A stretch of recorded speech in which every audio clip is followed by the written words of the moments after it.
Okay, top of the hour. Hello, everyone, and welcome to another Meet the Lindens. And today I'm going to be talking to Oz Linden and April Linden. So today we are looking very much at the techie side of Second Life. We're going to be talking about various issues that have come up. And we'll be hearing your questions as well. I'm asking you to pass them to Donny Davio or Patch Linden. And Patch is then going to feed them into the discussion. So welcome everyone. It's lovely to have such a huge crowd. And welcome Oz and April. I'm really excited to be talking to you both. Delighted to be back. Thank you, Saffia. And April, it's your first visit, I think, to one It of the is. Meet the Lindens. It is, and I'm incredibly nervous. Don't be. It's really friendly. Okay, so what I'm going to do is introduce you both, and then we'll start off with some general questions, and then I want to come on to some of the issues that are particularly interesting to residents. So Oz, you're the Senior Director for Second Life Engineering. Right. And you spent many years developing all sorts of networking code, and you actually contributed to the development of HTTP. In my own way, yes. Right. And open source SIP, voice over IP. So right, which is also the protocol that's used to do voice for Second Life. Right. So I always understood that to be a sort of separate program that's kind of knitted in. Is it a Linden Lab proprietary program? No, it's not. It's we have a partner that provides the voice services and create parts of their software into the viewer. Do that, and of course, there's also bits in the simulator to tell you which channels on their service to connect to. Brilliant. So they do a great job. I wouldn't want to do it any other way. That's cool. You were actually building telephone systems over the net, but you found that a bit dull? Well, yeah. Telephones are telephones. And it was interesting for a while, but it wasn't as much fun as I wanted my career to be.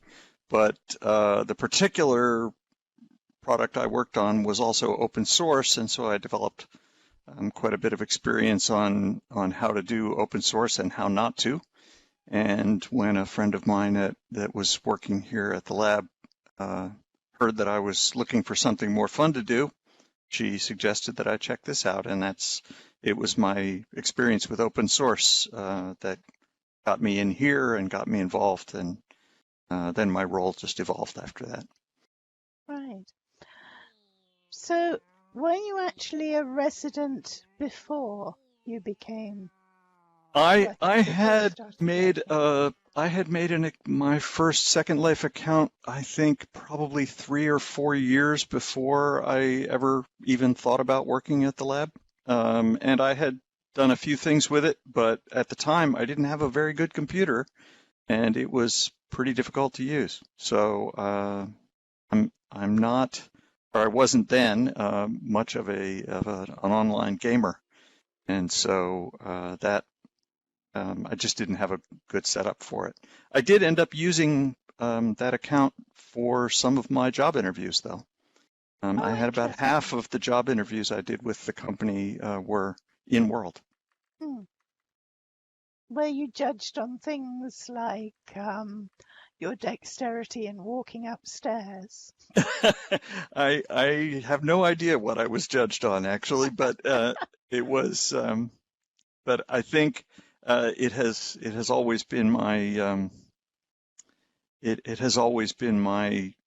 expectation that anyone who interviews at the lab will have created an account and tried it before they talk to us. Yes, that really does make sense. That so many people do come from the resident community. And we like it that way. Yeah, I think residents do as well. So, April, turning to you, you're the systems engineering manager for the Second Life operations team. Correct. And you've been an operations engineer for over 20 years, I believe. That's right. I used to be a member of the team that I used to. Oh, my mic's cutting out. Sorry. Yeah, I used to be a member of the team that I now manage. I've only been in management for about 18 months. Right. So it's all still kind of new to me. Mm-hmm. But did you come the resident route too? I absolutely did. I've been in Second Life since 2006. I actually own a couple of regions, and I am in world probably way more as a resident than I am. At the end of the day, I leave the lab, go home, and have some dinner, and then log in as a different account. So a lot of time in Second Life. That's wonderful. That's I think it's something the residents really appreciate. Would you agree, audience, that that Lindens are residents too? Yes. Yeah, getting an enthusiastic response to this. Yes. Okay, so you love Second Life, and you also say that you love the power it has to change lives by Yeah. providing people with a safe place to explore themselves. Yeah, I come from a background where, well, I'll just be frank, where LGBT issues were not really to be discussed, and it was through Second Life that gave me the power to the power and the anonymity and the courage really to learn more about myself. And Second Life gave me the power to make my life so much. It's one of the reasons why I love working here. Is this platform is so important to me. I want to work here to keep it going, you know? Yeah. I think that's true for so many people. We hear so many people have found it a place where they can explore themselves and find ways of living that they possibly couldn't in the real world. Correct. Yeah, exactly. It gave me the courage to be more than I was. And I really appreciate Second Life for that. And you don't get that kind of job satisfaction working on telephones.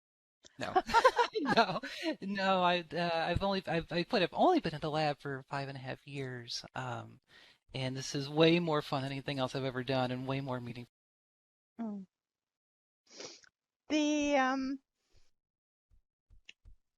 What were your first impressions when you came to work at the lab? I mean, you'd had a good spell of being a resident first, and then you came in as a Linden, April.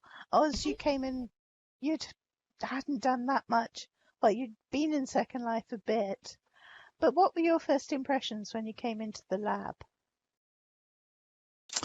Well, we call the introduction to working at the lab drinking from the fire hose. There's just an enormous amount to learn before you can even begin to figure out what's going on. Right. And so we used to have a really cute new hire process where you would get a bunch of basically bug reports. We used the same Jira that we used for taking bug reports, only they were private internal ones, and it was just a series of tasks to go into Second Life and do. Someone like April would have had a very easy time of it. For me, it was a little bit trickier, but you learn an awful lot very, very quickly, and there's just a tremendous amount to learn in the software that's been around as long as this is a big thing to learn all at once. It's kind of overwhelming, but it's, as April said, it's a tremendously fun place to work. A lot of great people and a lot of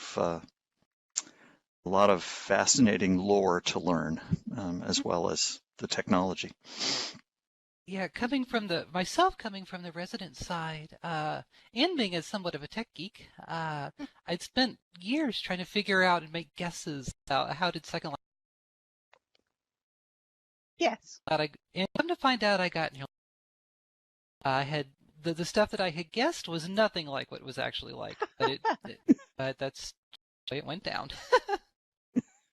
It seems to me that residents have kind of done so much with the tools, possibly in completely unexpected ways, so that it's a bit like playing Jenga. I imagine that, you pull a piece out carefully and then that might occasion a collapse in a part you'd not even thought about.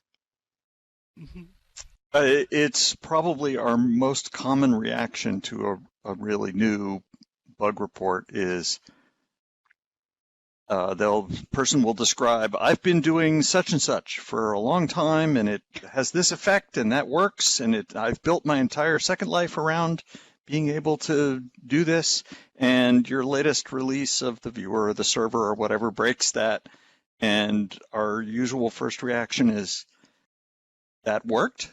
We didn't know that would work. Because people combine the different things we make possible intentionally in novel ways we hadn't thought of, and they're tremendously creative and amazingly often work even though we had no idea. Yeah, I like to say we take joy in figuring out when residents use our things in ways we didn't even think were possible. Yeah. Oh yeah. Yeah. Like, has anything surprised you in the introduction of Animesh? Because that's the most recent big thing that's been introduced, I think. Has anything that residents do with Animesh surprised you? Or are you now kind of hardened to the fact they're going to do amazing things? Oh, I've seen lots and lots of cool Animesh things, and nothing's really surprised me yet. But that's because I had really high expectations going in. Yeah, I think that characterizes it for me too. I haven't yet seen the completely unexpected thing yet. Mm-hmm. But it hasn't been that long. Yeah, it's coming. It takes time to figure out how to use our stuff like that. Someone's just mentioned the Zubi babies, but I think you worked with Karitatsu when you were developing Animesh, didn't you? Oh yeah, but that was a development that we sort of expected. I mean, pets, babies, dates. Yeah, dates. Sure, hiring a stand-in to go to the family wedding with, right? Right. How many romantic comedies have been built around that theme? Oh, that's true. Yes, I hadn't thought of doing that. Yes, okay. Next time I've got a wedding, I will look for an Animesh hunk to wear on my shoulder. Okay. What aspects of your jobs would you say you love most?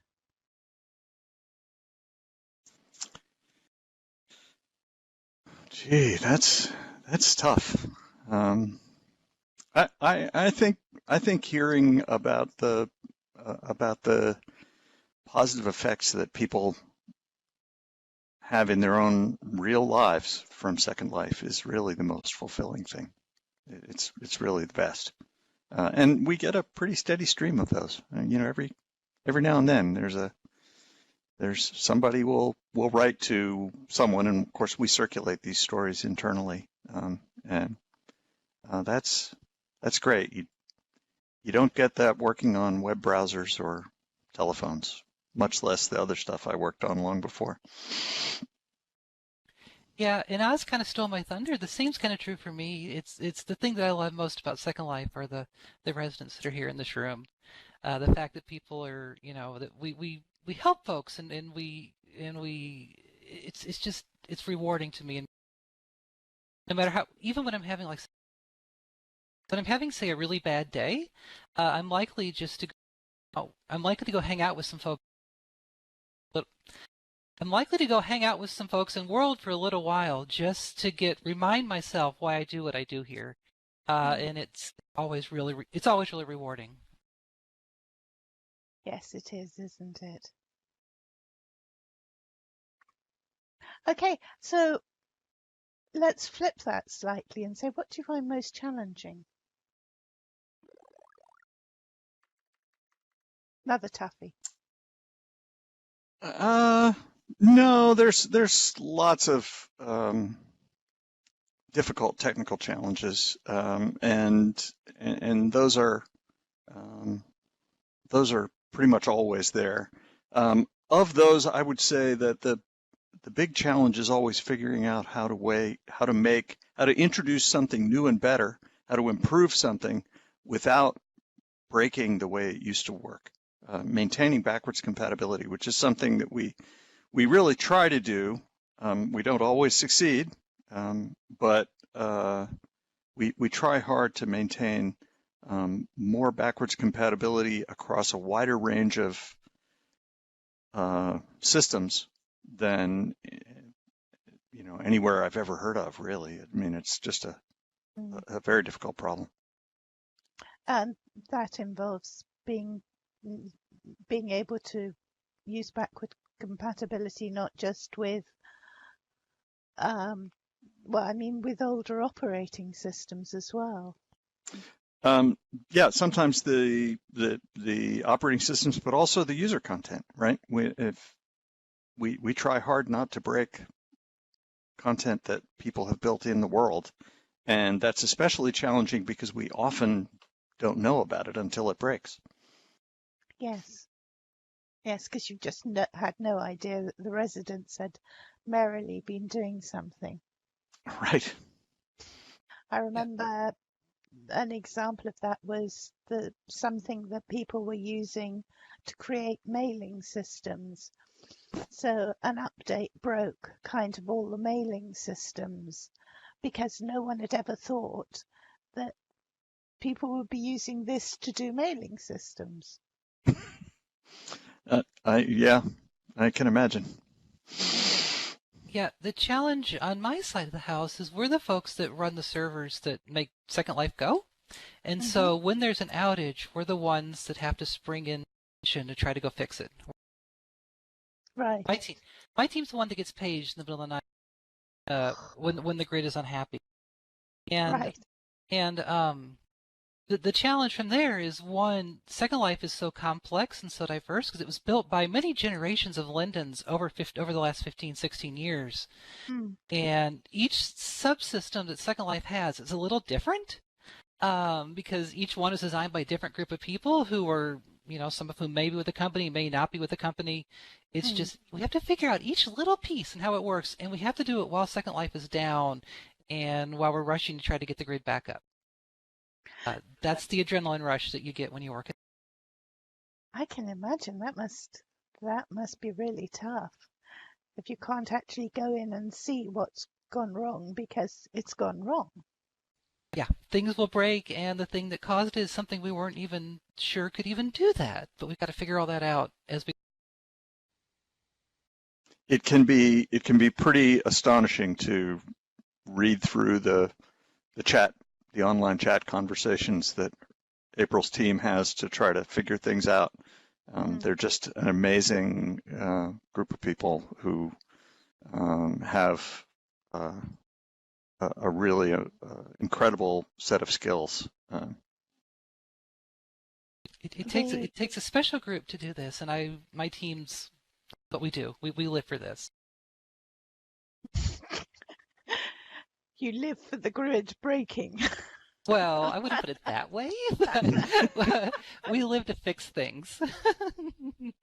They're a bunch of adrenaline junkies, is what it is. I was going to say something that it seems to me you guys have been doing more recently is actually sharing what has happened when things have gone wrong. You make blog posts about this went wrong and why it went wrong, which I think residents really appreciate. And April is largely responsible for that, Yeah, that change.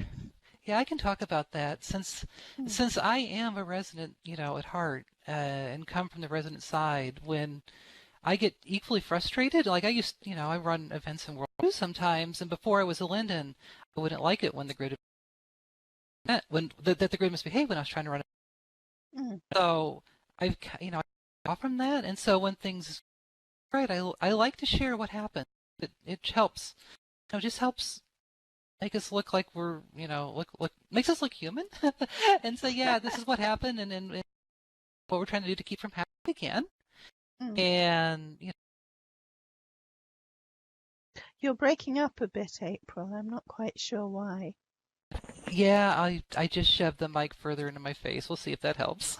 Okay.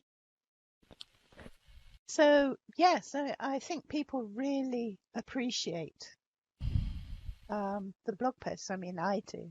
I don't always understand the technical side, but it helps to know that there was a logical problem, whether it was a piece of code that needed fixing or a server that went down somewhere and that you had to bring an alternative online. That's all great. Mhm. Okay. I think most residents would be really surprised to hear how often something goes wrong and April's team handles it before they notice it. That's our goal usually, is to get so y'all don't even notice. We'll Yeah. get paged often long before something actually gets visible in world, and we try to keep it fixed before it impacts the grid at all.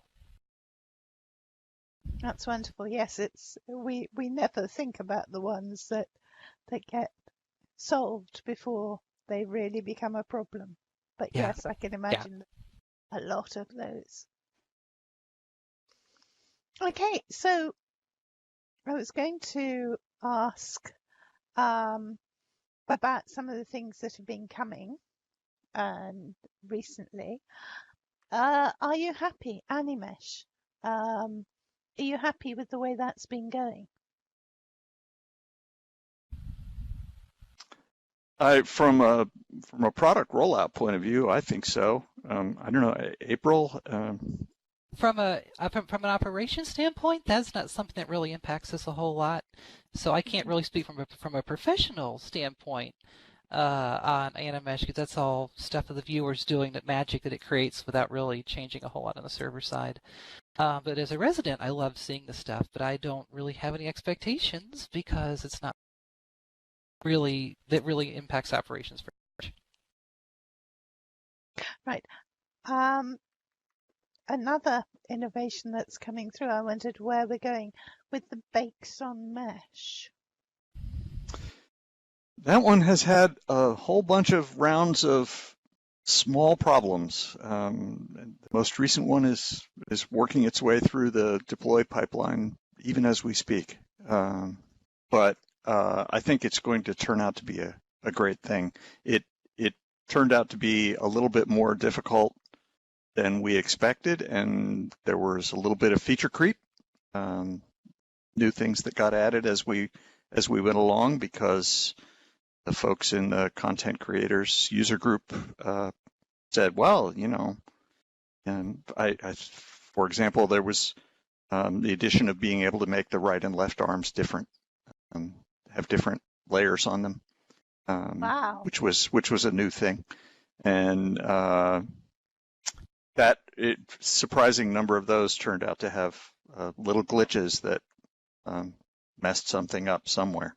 So we're still working through that, but I think it's going to turn out to have been a really good thing, and I think it will make life unusually. I think it will make life a little bit simpler for how to dress yourself in Second Life, which the trend has been in the other direction for quite a while.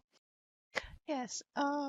Ruby Praga has just said, I would have thought bakes on mesh was more close to a pliers, then you layer it with the mesh on top of it. Maybe I'm wrong though.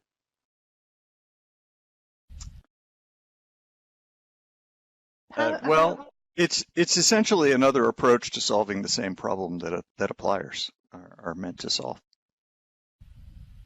Right. Now, I wanted here to have a question that I was sent earlier by Prokofie Neva, and that he was talking about mesh, bouncing on mesh, so that if I try and res a mesh object on a mesh floor, it won't res. And on the one level, is there any way round that? Is there any way that we could make mesh res on mesh? And a second part is that when the mesh bounces and won't res, you get the message, can't res object at these coordinates because the owner of this land does not allow it. And that's the message you get even when you are the owner of the land. So there's no way you're allowing yourself to do it, but it's not happening, and you're being told it's because the owner doesn't allow it. So first of all, is there a way of solving the problem of mesh resing on mesh? And if there isn't, would it be possible to have a different message that sort of explains what's happening rather than saying the owner of the land isn't allowing it? Well, that latter part I can explain relatively easily. If you're up high off the ground, as many users are when they're building, and you try to res something, the way we figure out where you're trying to res it is to draw a line from essentially your viewpoint to the thing that you're going to res on top of, right? When you click, there's a line from you to that spot. Well, if you're putting it on something you can't res on, and whether that's a mesh or not, the line keeps going until it hits the ground. And that's, if you're up high, that's often going to be in somebody else's parcel. So even though you're in your own parcel, that doesn't mean that's where the line got drawn to. So that's where the confusion from that message comes from, is that you've drawn, you know, that if you're building on a skybox at 2,000 meters and you draw that line to something that's at a 45-degree angle down, you're probably in the next region, or maybe a couple of regions away.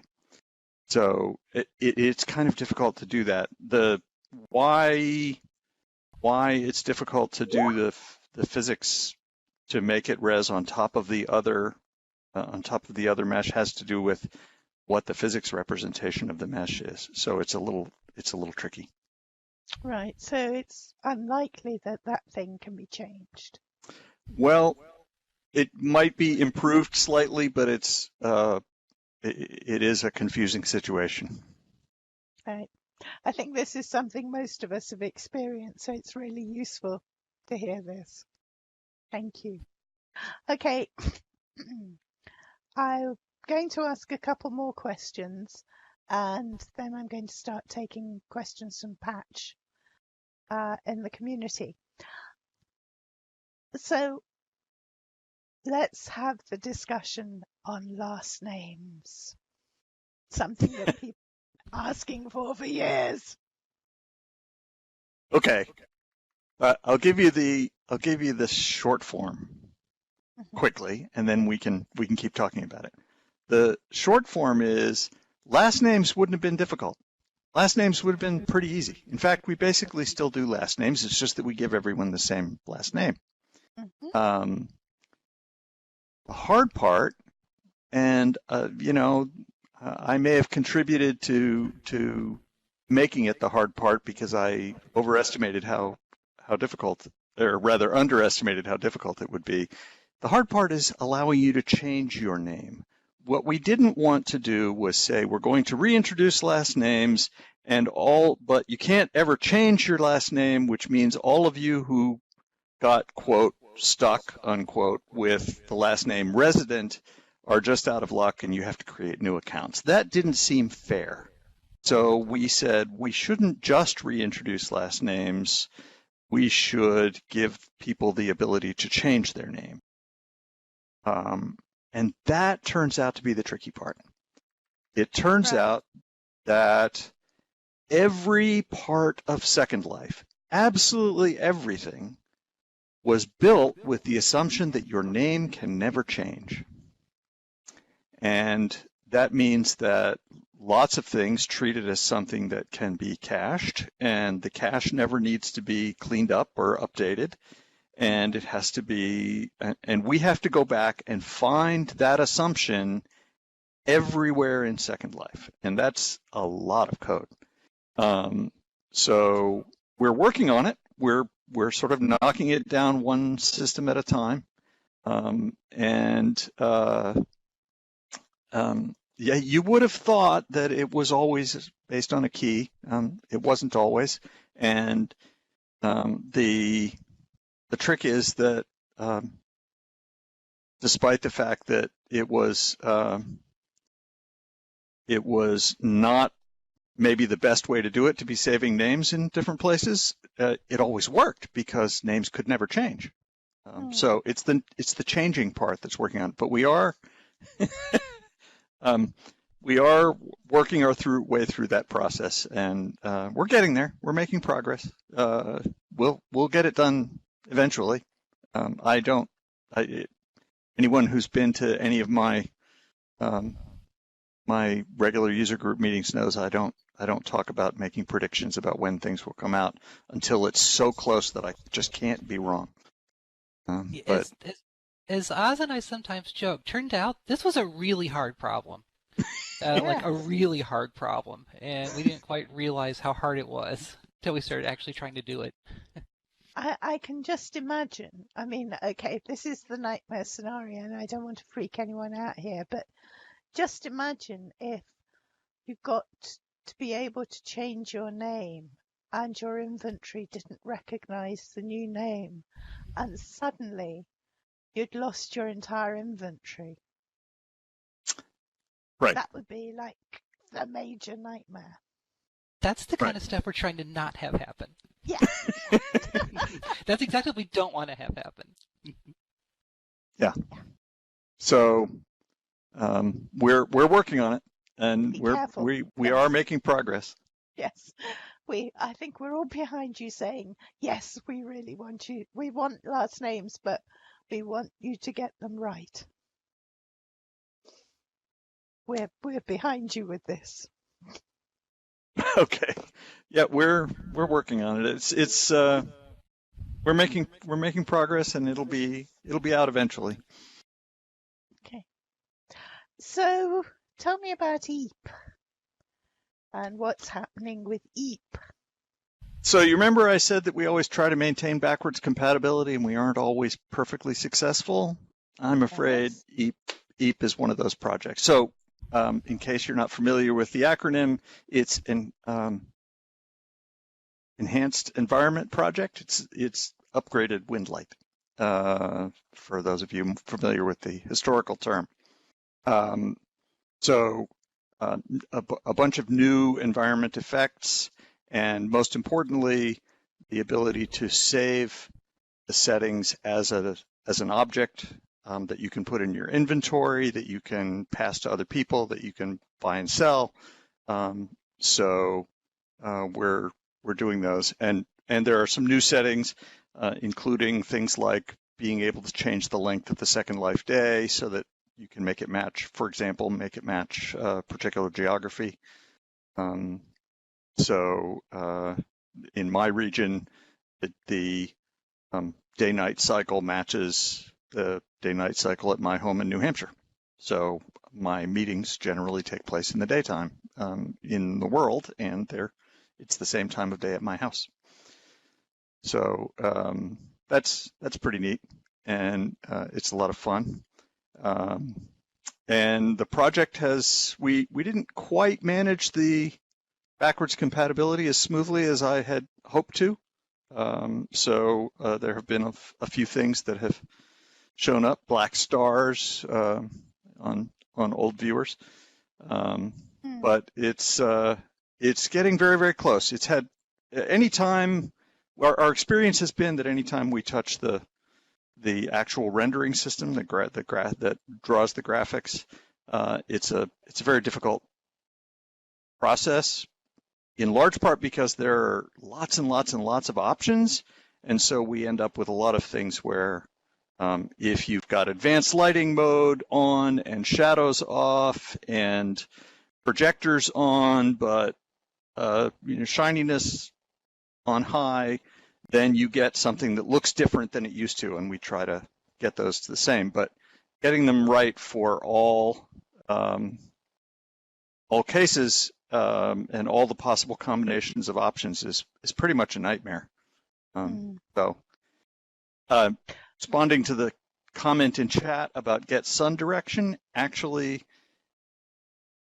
if you have a new EAP viewer on a new EAP region, it does get the sun direction right, and it actually matches your settings, which it didn't used to do, which is cool. On my personal regions, I took the time years ago to figure out how to make a custom day cycle, and I'm super looking forward to the new stuff that comes in EAP that would make what took me days and days playing with stuff to get it, different environmental effects at different times of the day to all be so much easier to do. And I'm really looking forward to EAP. Joe Yardley, I know, loves the fact she'll be able to have days, proper days, not changing the day every 4 hours, because she matches in Berlin. They follow an annual cycle, and she wants to have one day in real life equaling one day in Second Life Berlin. So she'll be extremely grateful. Right. Well, that part actually already works. So if you get the EAP viewer, you can set that. It's just a dialog setting in the I don't know, somewhere in the region settings. I forget. I guess this isn't a question for you, but for quite a few of us who probably use Firestorm, we're going to wonder when Firestorm's going to be bringing out EAP. They're following it very closely. I don't think it'll be long at all. That's good. Okay, so I think we have a comment, and then Patch, when we started talking about names, Patch got quite a few questions about that, so he's going to bring some in. Yeah. So I first of all want to start off with a comment that Anara sent me over. She says, she has admiration for both you, Oz and April. She wanted to pass on sincere thanks to April, especially and her team, for all the effort they put into running SL server environment, and especially to April also for her superb post-mortem blog posts when things go wrong. They really are, as Saffia noted, an excellent and insightful read. Appreciate them easily.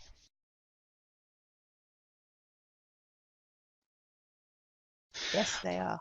Yeah. On to names. So I have a whole bunch of questions about names. The first one we'll start with is actually a little technical.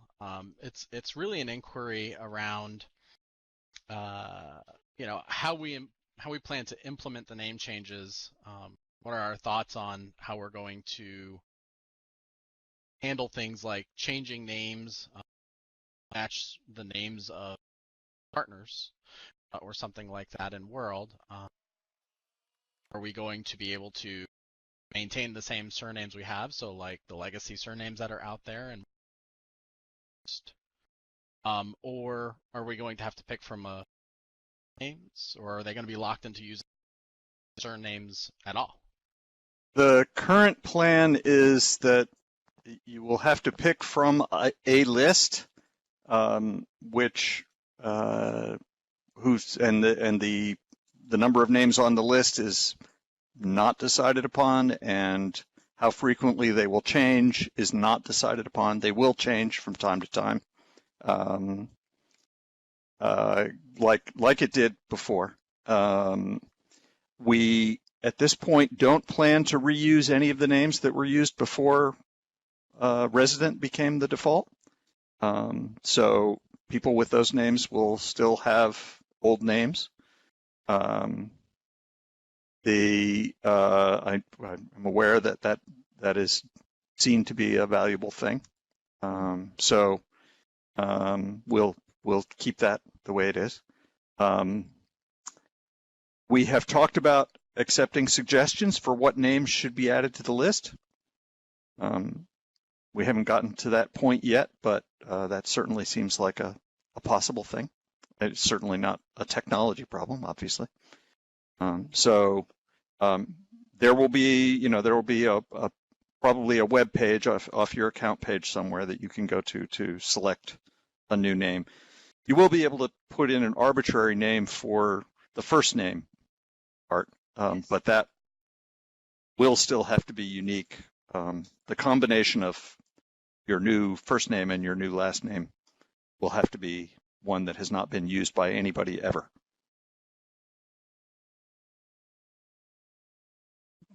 That sounds great. Right. Yeah, and so just to pick up on another question that kind of came out of the crowd just now, so changing first names will in fact also be possible. That's the plan. Yes. Yep. Oh, that's Yeah, and another question about names surrounding sign up. Will new residents be able to have proper last name selection also at registration time? At this point, the plan is no. And the reason for that is very simple. Back when we had, now, of course, that plan could change and it would be relatively, from a technology point of view, it would be relatively easy to change. But what we found when we studied it back when people could pick that was that was an unfamiliar thing, and that it seemed to cause our rate of successful registrations went up when we took the last name choices away.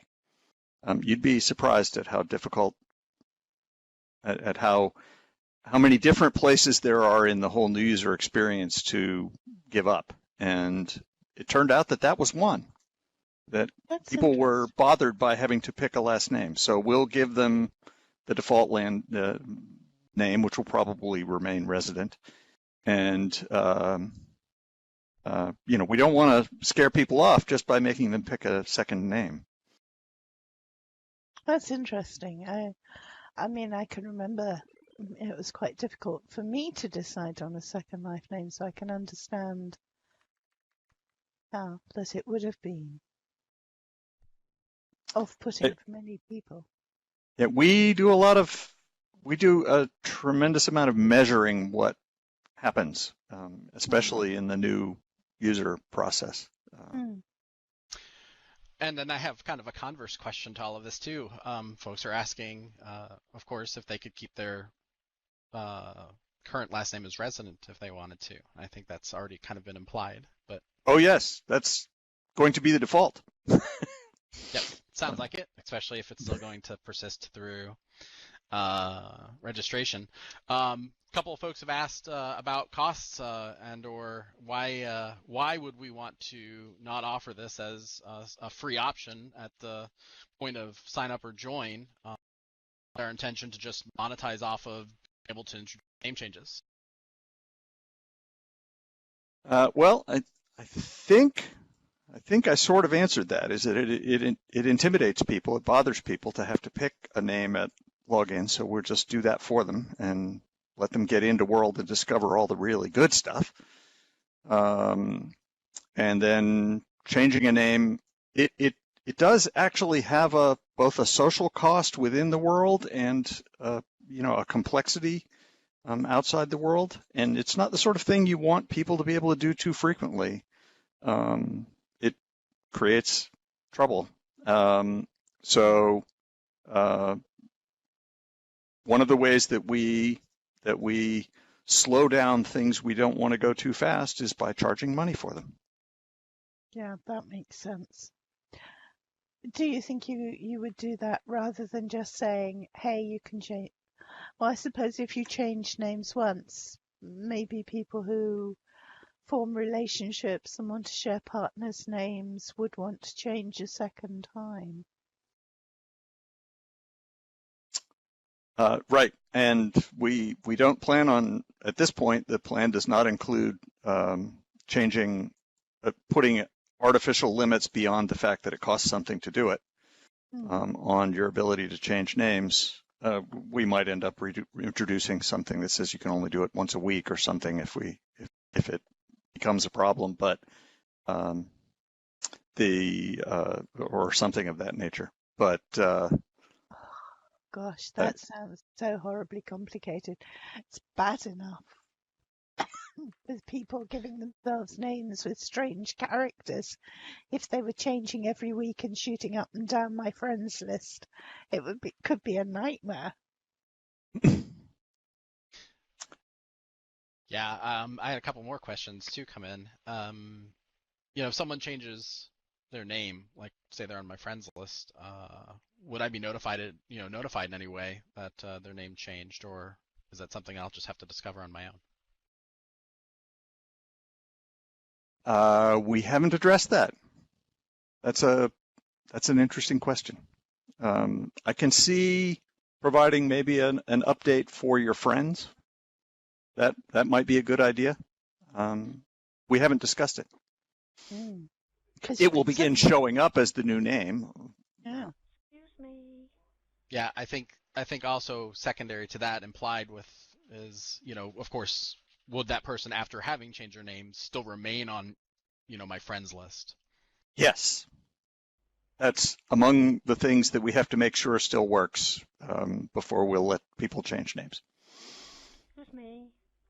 Perfect. So, slight technical question too. And you kind of touched on this, but like when a name change happens and stuff, is that also going to then update everything that's kind of rezzed out in world and things that have been created and potentially stored in inventory, like if I'm the creator of the object, et cetera. And I think that probably dives into the technicality behind why it's a really complex thing for solve. But right, the goal is that yes, absolutely everything will be updated.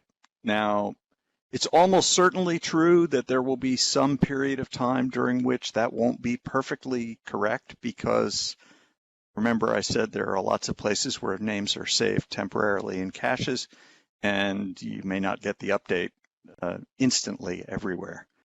But hopefully that will be a very short transition period. All right. Okay, I think then I've got kind of two last questions surrounding names. The first one is, do we have any idea or direction on what costs might look like and if it may potentially be a premium? As to that, you're talking to the wrong person. Fortunately, they don't let me decide how much things cost. So I build them, I make them work, other people figure out what they cost. So maybe that's a question for Ebe tomorrow. And I seriously doubt he'll have an answer yet. It's the sort of question you don't need to come up with an answer for until you're done, basically. Right. Okay, thank you. Pat, have you had any questions on other topics? I do. I've got some other kind of general questions and stuff. We can just kind of dive into those, such as, will we ever get more than 10 pics in our profile?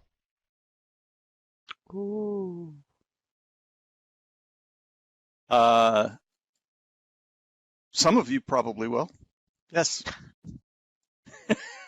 That's the sort of thing that we might well include in upgrades to premium, for example.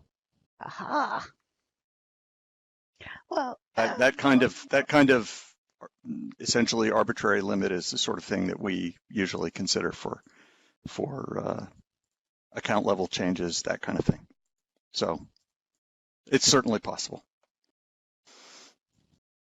So what about groups? I'm not talking now about the number of groups, but would it be possible to layer groups so that, I mean, if you now have an event, you end up joining about 5 or 6 groups for different aspects of it. Like even here at the birthday, I'm a member of the exhibitors group and the performers group, so it's taking up 2 group slots. I wondered if there could be a kind of subgroup level. Would that be a possibility?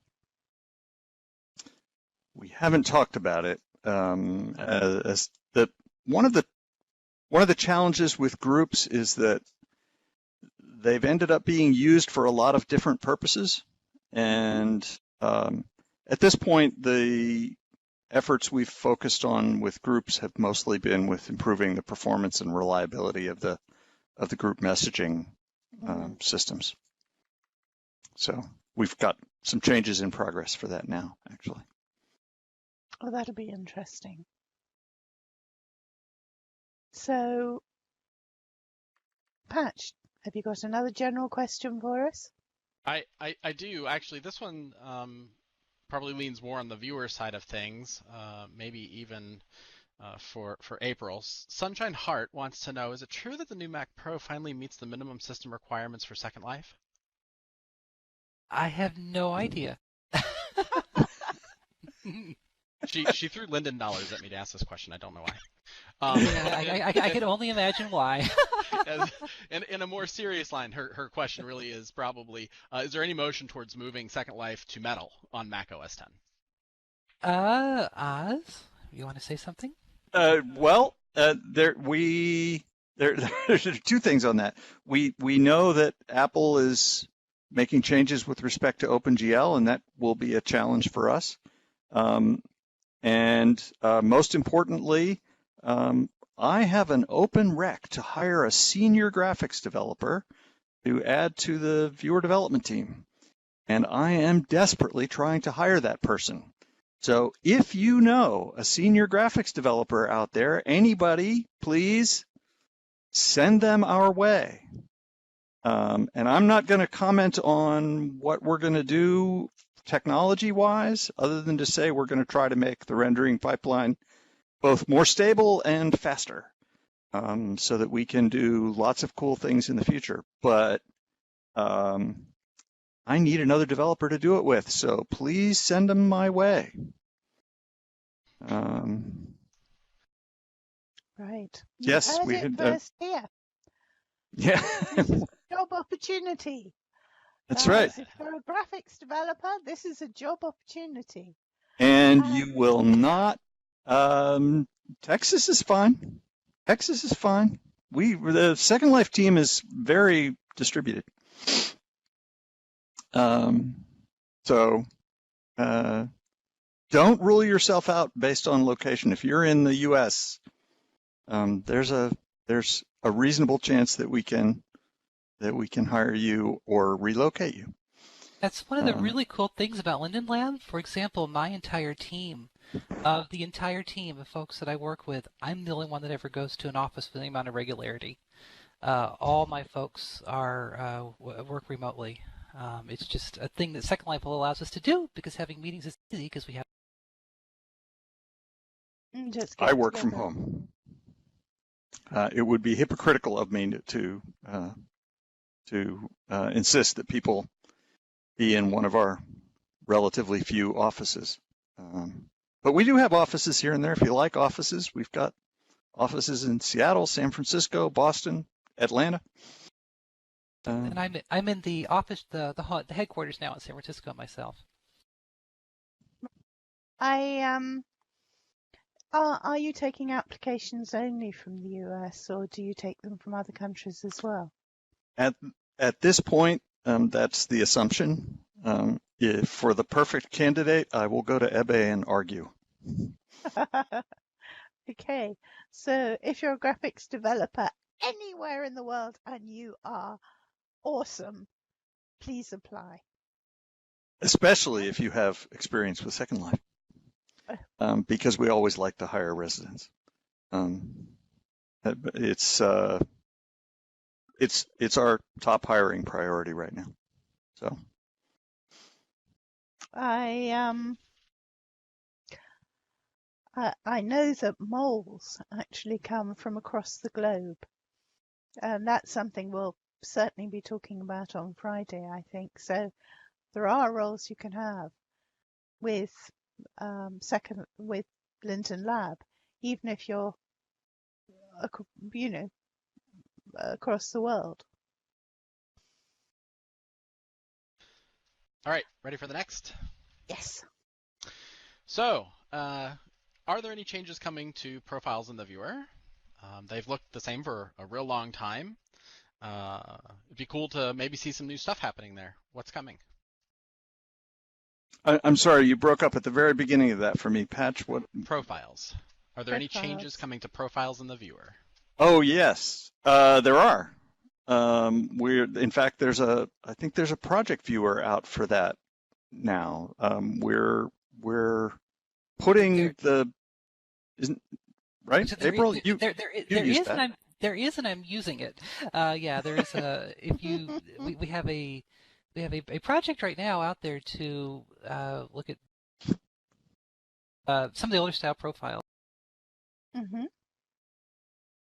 You're fading again. I'm sorry, April. Yeah, I'm sorry. I quit talking, but yeah, we are definitely making some changes to that stuff. There is a project viewer out there that has a return of the older style profiles, and there is actually a project viewer you can go download. Oh. And it's much faster than the existing web profiles. Mm-hmm. So are we talking about your profiles when you sort of click on someone to find out all about them? Right. Yes. Aha. And do you think you'll ever bring back? I remember when I first joined Second Life, you could actually vote people up and down in their profiles. Ratings. Would you ever bring back ratings? I don't think so. I didn't like it much. That's not on the roadmap for profiles at this point. We're just improving the interface and making them perform better, and removing the differences between the web versions and the in-viewer versions. We've had a lot of help from the Firestorm team, actually, so that's great. Would Linden Labs consider trying the web viewer idea again in future, like we had with SL Go, so that you could access Second Life through a web viewer? Absolutely. We have no predictions about when.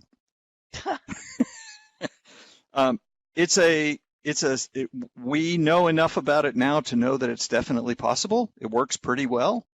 Oh, wow. We've done, as people who've been paying attention to it will have noted, there have been 3 or 4 experiments that other companies have done using in partnership with us. We even did one on our own for a little while. And what we haven't solved is how to make it affordable. So in time, we expect that problem to largely solve itself. And when it looks as though it's an economically viable thing to do, it would also be a significant amount of additional work for April's team, managing those cloud. Essentially, it would be running a viewer for you. The way it's done is we run a viewer for you out on a machine in the cloud, and those machines would have to be managed, which is April's team. Yeah, and that's not a small task, but we've done it before, and like I says, it works fine. It's just expensive, really expensive. Right. And people aren't used to spending money per hour in Second Life, so it's an entirely different kind of model. Yeah, because people just move in and live here. Right. Okay, I was going to say, you're moving to the cloud. The move to the cloud, how's that going? Has it kind of completely gone to the cloud now? Well, it's in progress. And it's not something that we will generally provide very much in the way of updates on. That is, we're moving one component of Second Life at a time. We made a list. What was it? April. It was hundreds of different components. I want to say it's like 200 or something that we had to start sorting through. It was a huge number.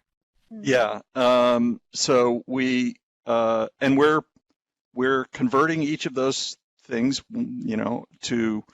to move. We also have to move all the data from databases in our current data center to databases that are in the cloud.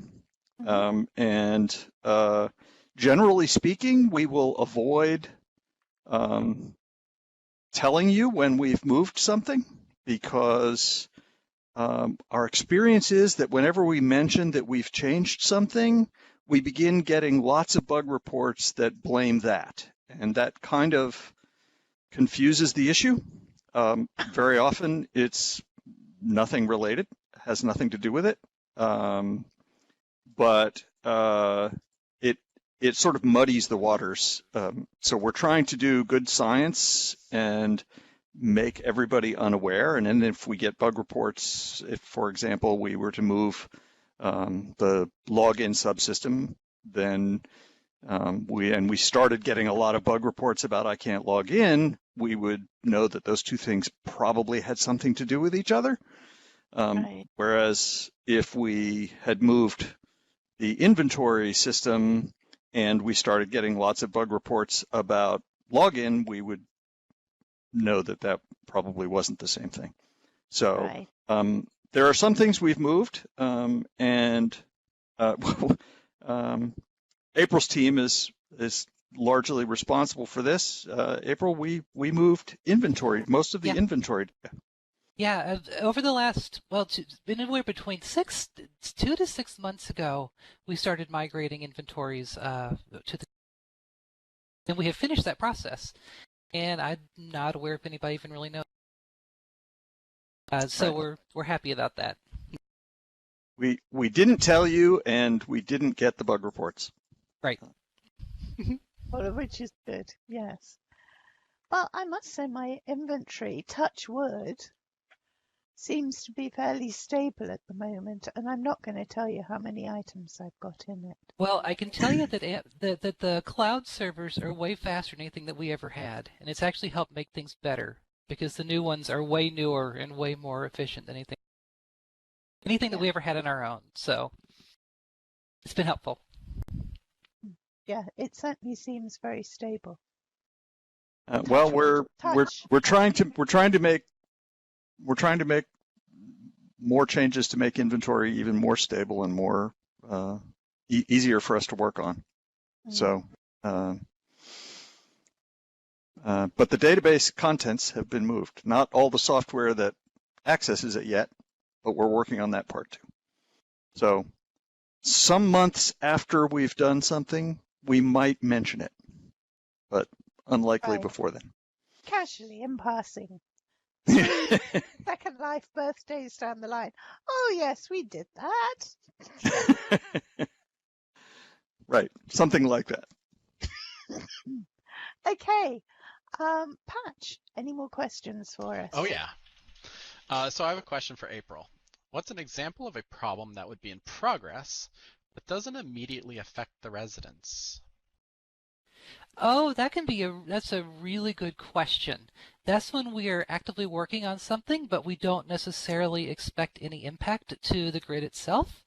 But we just want to give you a heads up that, hey, something is happening. For example, grid rolls, we set those to in progress when we're actually rolling the grid. Those do impact residents, but they're so routine that we don't really expect any issues. But it's a normal routine thing that happens. We're just letting you know that it's happening. That's usually the best example is a grid roll. I think we just did one this morning even. And I don't know if I have anything to say about that really. Can I ask something about grid rolls? Because I've been involved in a number of large-scale events. And obviously there are things where you restart a sim to get it. Sorry, Patch. You restart a region to get it clean and fresh. Say if you've got big dance performances going on a region, so you would restart it before the dancers come to set up, so that, especially if you're having performance after performance. There's also, like with something like the Home and Garden, we'll do a restart every morning when the regions are fairly quiet, so that again it kind of freshens the regions up. This is habit. We do it every year when we're doing big events like this. Is it necessary? Is it a good idea to be doing this, to restart and refresh? Oh, this is a tricky question. I would like it to be true that there's no difference. Is it safe to say that things do seem to run better when they're freshly started, but we would very much like that to not be a true state. It was something that we were always working on to make that less and less true over time, but it does seem to run after things have been restarted. Right. Yeah, So, it's in a perfect world. Well, it's what I call the law of theory and practice. In theory, there's no difference between theory and practice, but in practice there is. So in theory, we would like it to be true that it makes no difference whether you just restart at the region, but it actually sometimes does. Yeah, and we're trying very hard to make it so there's really no difference between it. That's always a goal. It's an elusive goal at times. But until then, to be on the safe side, carry on pressing that button. Yeah, I would caution people that, you know, some of the habits they've developed over the years are not always helpful. The classic example being deleting your viewer cache for any problem at all. Generally speaking, all that will do is slow your viewer down while it has to reload all those textures. But occasionally it can be a helpful thing. So. Okay, Patch, let's turn to you. I've got a viewer question for Oz. What's going to happen to the SL360 snapshot project viewer? It's not listed on the viewer page anymore. This resident Shanty was saying that it was really helping them show creations in SL through a VR headset. Yes, we're going to put it back. It had just gotten so far behind the released viewers that we decided to retire it briefly. We have brought it back up to date, and it's in QA. And at some point we will republish it. There are still some problems to be solved with the graphics. Remember what I said about hunting for a graphics developer? We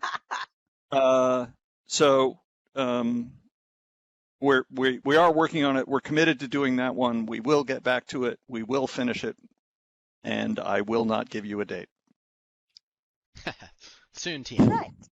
Soon. It's some version of soon. Yes, for some value of soon.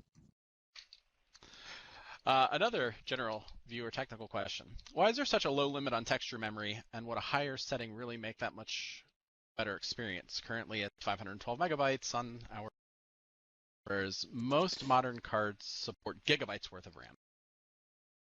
Yeah, those two numbers are not directly comparable, actually, although people obviously associate them and they're not completely unrelated.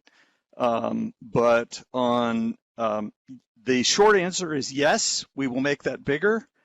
We have an internal project that we're spending some time on. It's a little bit behind because see previous note about graphics developers, but we are working on a new version that makes caching better and allows more use of more RAM.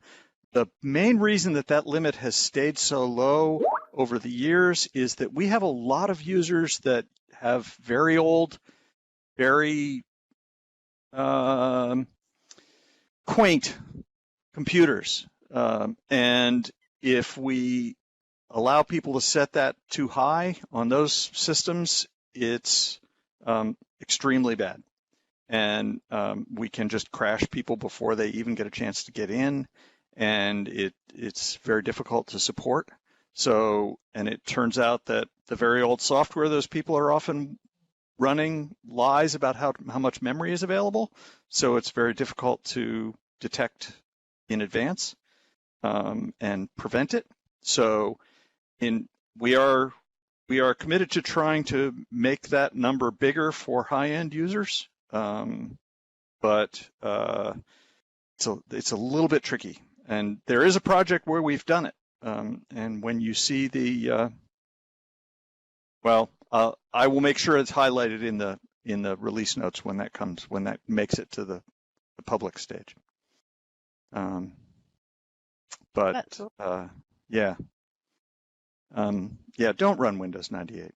Really, it will be much better if you upgrade to Windows 10. Really, we have statistics to back this up.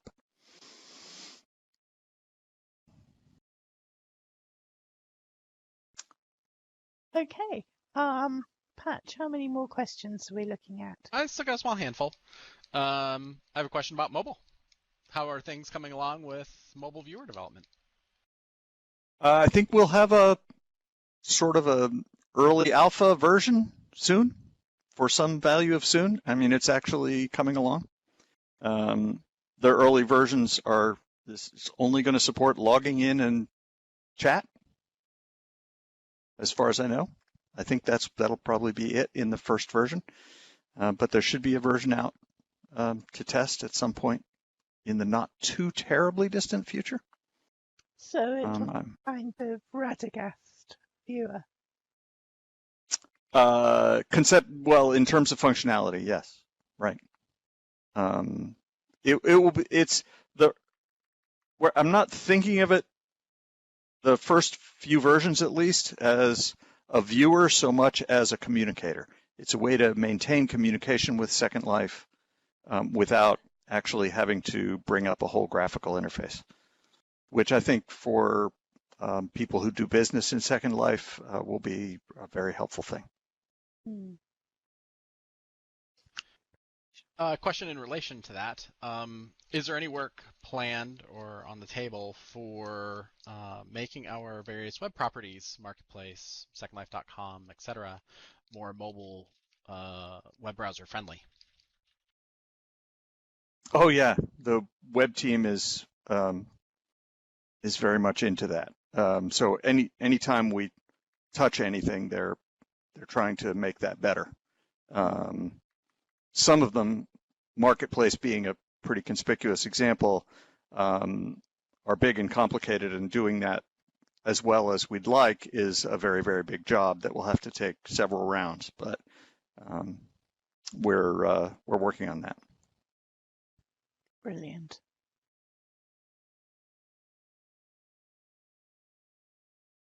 Jihan, if you have a question, send it to Patch. Yeah. How about inventory work?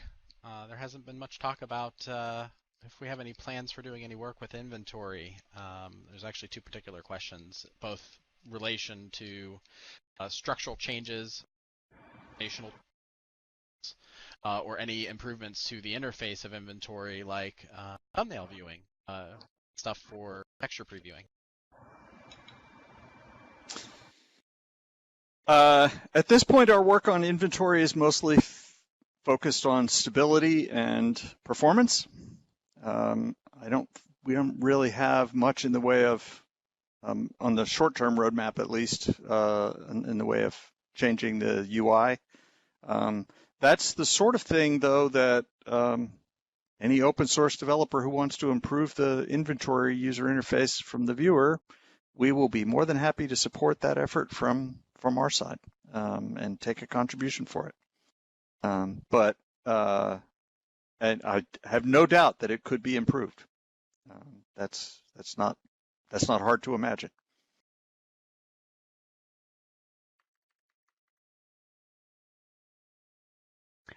Okay, Patch, another one? I think we're coming to the end now. I'm just kind of sifting through what I've got left here. Is there any work being done in relation to the viewer and, you know, rendering performance and such for big events like this, and making this particular experience a little better?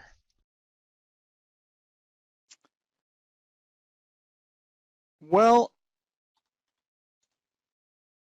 in general, we always want to try and make large events better, and we've got quite a bit happening that's designed to help that. We don't have anything that we expect to deliver anytime soon.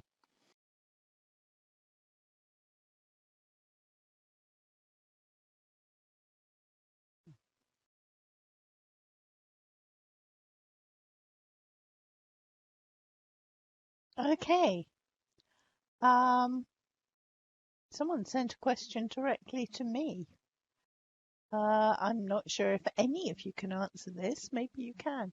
It's how many Lindens are there? We're not supposed to answer that. Okay. So we can get in trouble if we answer that question. Okay. Count the ones in the room. You know, that's the start.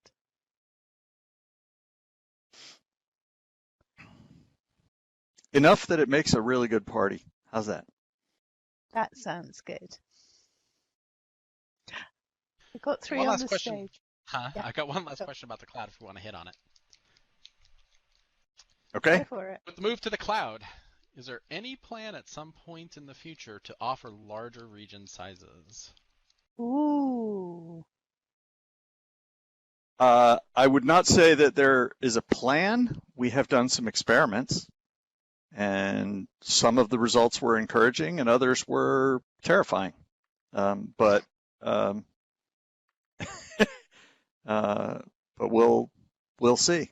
That isn't one of the primary motivations. So I don't think it'll be one of the early things we try to do in the cloud. But I'm much more interested in being able to host regions in places that put them closer to where users are.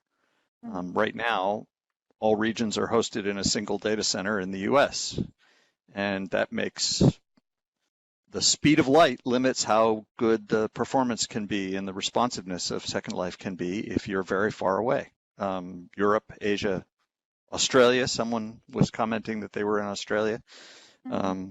If you've got that, the viewer gives you your ping time if you go into the help, and making that number smaller would make Second Life a lot better. So that's a much more interesting thing that we'll do once we've gotten everything moved. At the moment, what we're trying to do is very carefully pick everything up, change it as little as we can, move it over, put it in the new hosting circumstances, and then we'll start worrying about evolving that into all the new possibilities that gives us, which we're very excited about. But step one is getting it all up there. And do you think by the time we come back here next year, it'll be job done and we'll be able to talk about other things and how wonderfully it went? She's trying to get me to give them a date again, isn't she? I think so.